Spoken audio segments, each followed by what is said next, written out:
Kung imong tiwason sa Ibrahanon size city, ingon nito wala naging Kristo mamulan sa krus.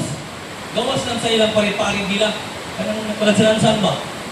3 minutes. Ano ba mo igsoon? Ang pinakadako ang maulaw ni Kristo igsoon kanang gilansan sa krus. Ikaw daw Diyos ng pagkatao. Ni ilansang. Ulaw kay Noy. Kung ang gibuhat karon sa atong kaatbang. Gipurugan niya. No, mamao na ang giluwas. Sino talang giluwas? Paraman sa kanan. Pero nagpabilin gapon sa pagka-wa ginamao, no?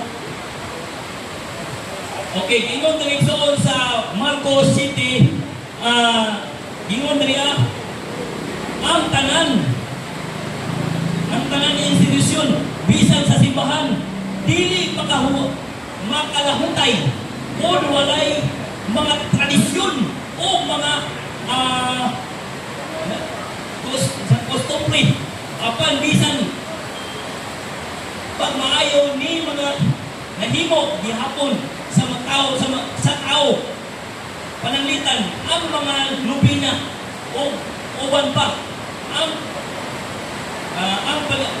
pahimangno sa nanglabay na apostol papa obispo o ang Kristohanong katilingban na hiusa sa ubang santo papa obispo o Kristohanong katilingban kay mausab man pagpasabot nga dili ni lubukan sa tinuuhan dili yun mao ang ilang gitawag apostolis sa saksisyon o kanang doktrina nga buhat sa tao wa man nagpulo sa Kristo yung tao na wala ba nagpulo sa Kristo na oy ang ulo ha si Pedro oy iyon niya ang iglesia ipatong ang Pedro pero wala sila sulti oy ni doktrina ha apostolis daghan kayo igsoon nga makaingon ka dili yung tinuod ang iyang gibarugan.